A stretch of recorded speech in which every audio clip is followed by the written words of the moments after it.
Hello and welcome back to SmartyR, and today we're going to look at changing the front discs, or rotors if you're in America, and the front brake pads on the Smart 453 Smart Forfour. But I believe it's the same process for the Fourtwo. So you don't need to see how to jack up a wheel and take the front wheel off. If you do, then that's fine. There is a video I did a while back in the library. So if you do find this video interesting, useful, I would really appreciate a thumbs up, even more so a subscription. That'd be lovely. Now all the tools, sockets, I will put in the comments description box after the video and explain what I've used as I go along. So here we go. The wheel was a bit stuck, so never ever bang really hard on the rims. Always bang on the tyre if you can, or from the back. So here's a good overview of the offending article. It is very well worn and is in need of some urgent replacement. So again, always be safe. Somebody told me off many years ago for not having axle stands, so again, if you want to see how to use the axle stands, there is a video in the dim and distant past. So here's another look at the offending article, and I always like to give another view so you can see all the elements, all the things you're working with. It gives you a better understanding of what you need to do. So this is an Allen bolt. It's you can use an Allen key if you wanted to, but I just find it quicker using an Allen bolt to go into the socket set. These dust caps get removed. It's a 7mm Allen bolt, and I've just sped it up. I haven't used any WD-40 on this to loosen it up because the dust caps, in theory, should make it easy to take out, and they shouldn't really seize up. So these I found really easy to do.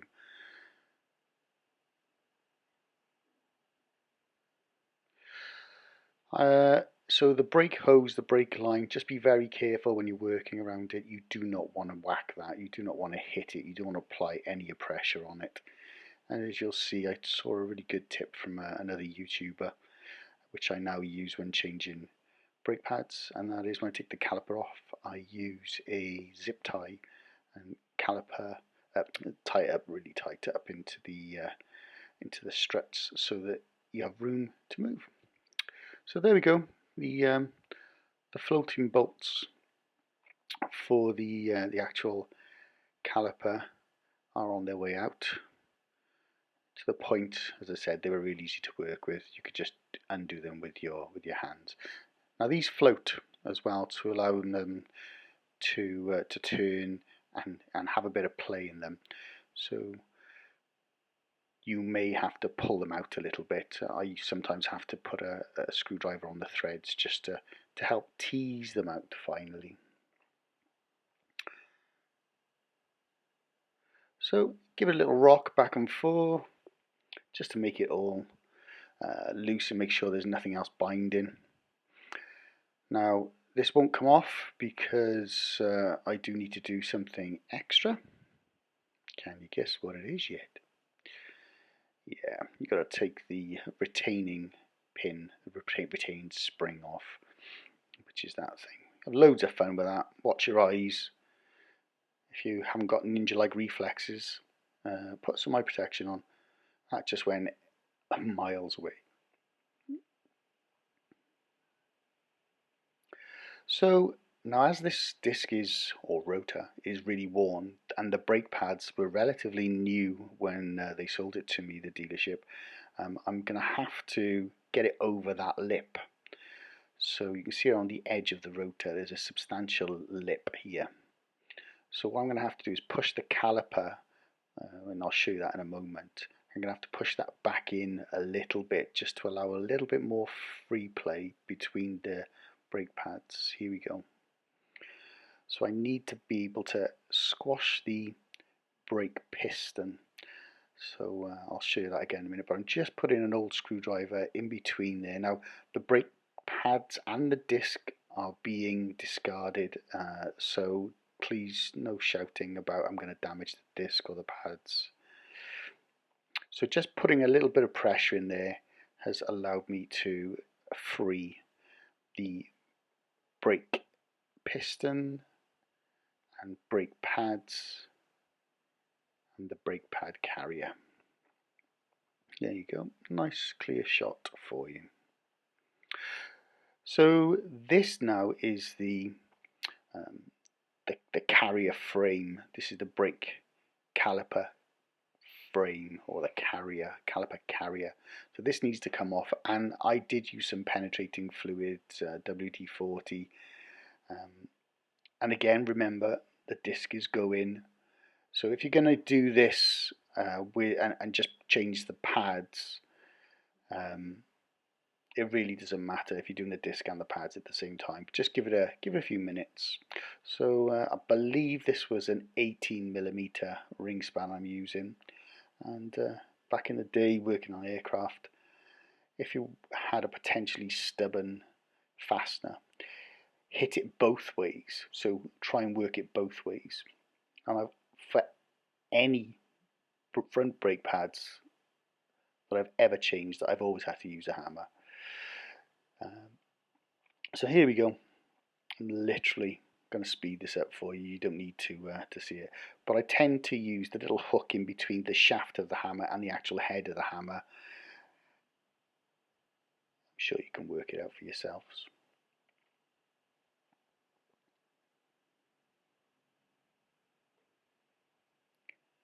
So it took a little while, and then once I managed to get it going, I switched over to an 18mm socket, purely just because it's quicker. And again, I've sped this up considerably just so it doesn't bore you to death. But they are quite tough, so if you've never done this before and you feel a lot of resistance, don't panic. It is quite normal. You could feel like you've cross-threaded it, or they've been cross-threaded, but they really are quite stiff.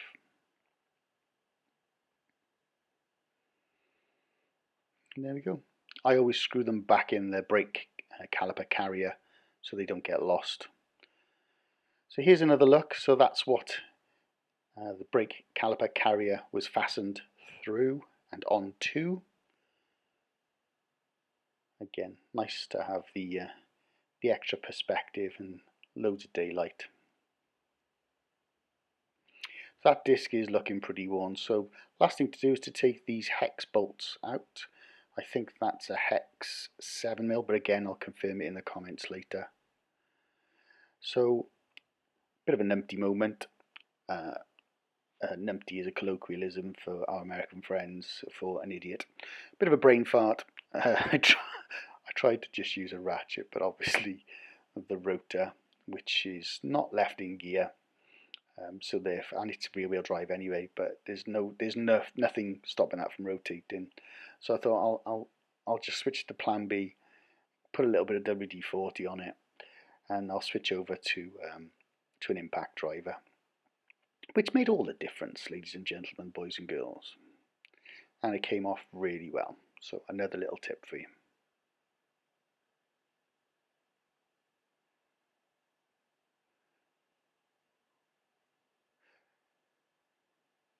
But I suppose what you could do if you don't have an impact drive and you're struggling, put the brake caliper back on and just get somebody to sit in the car and put their foot down on the brakes to keep the disc from rotating. Tap it off with the ye old rubber mallet,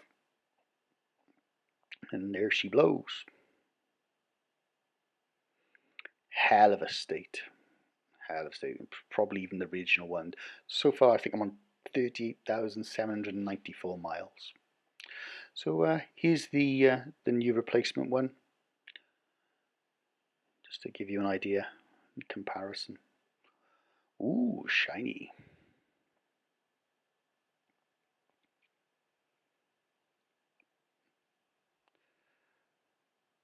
So I'm just going to do a little bit of husbandry and clean up any rust marks, just so that the new disc can go onto it nice and cleanly and easily, and make sure it's not going to sit on there warped and have all sorts of effects. So just give it a bit of a wire wool down and just a bit of a dust off.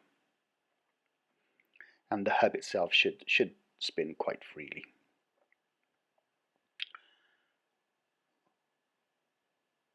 So offer up the new disc, line it up, and here is where I made my not so deliberate mistake. Have you spotted it? All will be revealed at the end of the video if you haven't spotted the not so deliberate mistake. Again, it was raining, as you can see the moisture on the disc, so I think I was rushing a little bit. So I just moved into the workshop, took the brake disc caliper carrier in, just again to do the same thing, but with a bit more height and a bit more visibility, and just give it a bit of a clean up.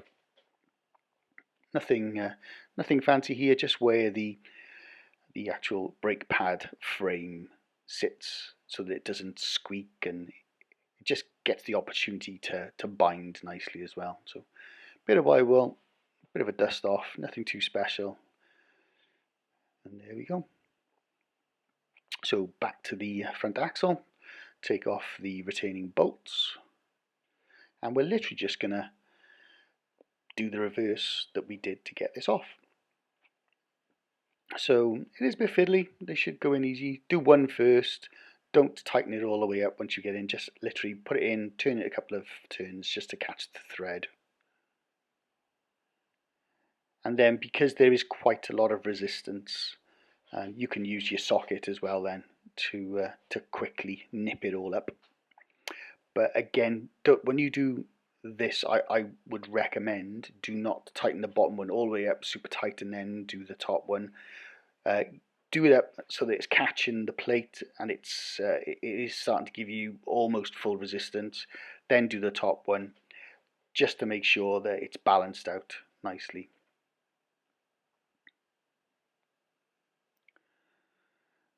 So that's the carrier done, and here we are, just to give you another angle. So on the socket, I don't have a torque wrench. It's on the list, but the one I want's about £260, and I'm still saving. So please continue to like and subscribe, and pop in a comment if you want to. It does help the algorithm. So there's that little tip. Cut the zip tie away from you, so I've just literally put it up into the coils and bring down the brake caliper itself. So as you can see, one of the old brake pads is in there, so it just pushes out, just pulls out. So this is the piston itself. They are quite new, so we should be fine, but generally you have to push that back in. Some people take the top off of the brake reservoir. I've never felt the need to do it, and it's never done any damage. When you're cleaning it, I'm just using this. Just be very mindful that that brake piston, that circular big circle there, has got rubber around it. You do not want to damage that at all. So keep the wire wool well away from there. Maybe use some rough sandpaper or wet and dry. Again, just to make it easier for the new brake pads, to sit in there and hopefully reduce squeaking. Just give it a little dust, and this is what I've always used for every single one of the front ones. I just use an old Draper, which is a British make, G-clamp, and you can literally pop it on the end of the piston, the metal part of the piston, and then where you see the winding up bit with the thread, and that sits nicely on the outer side. But when you tighten it up, don't over tighten it. Once you get a little bit of resistance, just stop, because you might crack the actual the piston housing itself and the caliper useless. So with the piston all the way returned into the piston housing, offer it up just to make sure you understand where it's going to sit, how it's going to slot in with the new shiny brake pads. So I thought I'd do a quick comparison. The dealer was very nice. Before I bought it, he must have put some new ones in onto some horribly rubbish discs. So as you can see, not a great deal in it, maybe a little, but it seems silly while the disc was off just to not put some new pads on as well.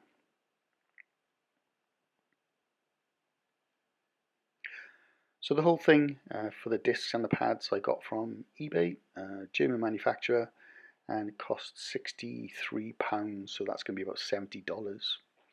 Copper grease, really good for preventing squeal, brake squeal and brake rattle. Not very pleasant to listen to. I think it was a bit too generous with the copper grease here on the pads. That's what I've always done them before, but you'll see in a moment the way that it sits. It's only the top and bottom one that really needed to be done on the outer side. And then put some copper grease on the top and bottom edges of the frame where the brake material sits. So a couple on here, one there, and then those sort of L-shaped parts of the brake pad frame where the brake material sits on. And there you go, all ready to be inserted. So what you do now is pop on the brake pads just to see how they fit.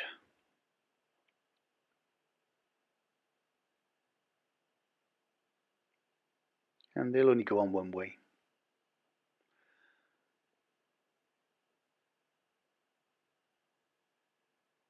And there's the outer one. And as you can see, I didn't need three dots of copper grease, just one on the top and one on the bottom really. And there's just a bit of a better explanation so you can see how they sit in there. So here it is from another angle. See?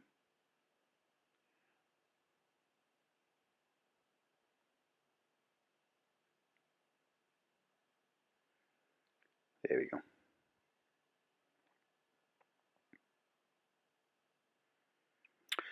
So now we know how they fit in, how they go. You offer your outer brake pad into the caliper and then just maneuver it into place. So having done a trial run, we know where those lugs on the brake pads fit into the actual carrier itself. Lovely. Here it is from another angle. And now it's just a case of putting in the floating caliper Allen bolts. So pop them in there, get them aligned. And the same as with the actual brake caliper carrier, just don't over tighten them, the top one or the bottom one first, just do them hand tight. Not so much resistance on these, so just take your time. I'm going to use a socket just to speed it up, but I've also sped this film up as well.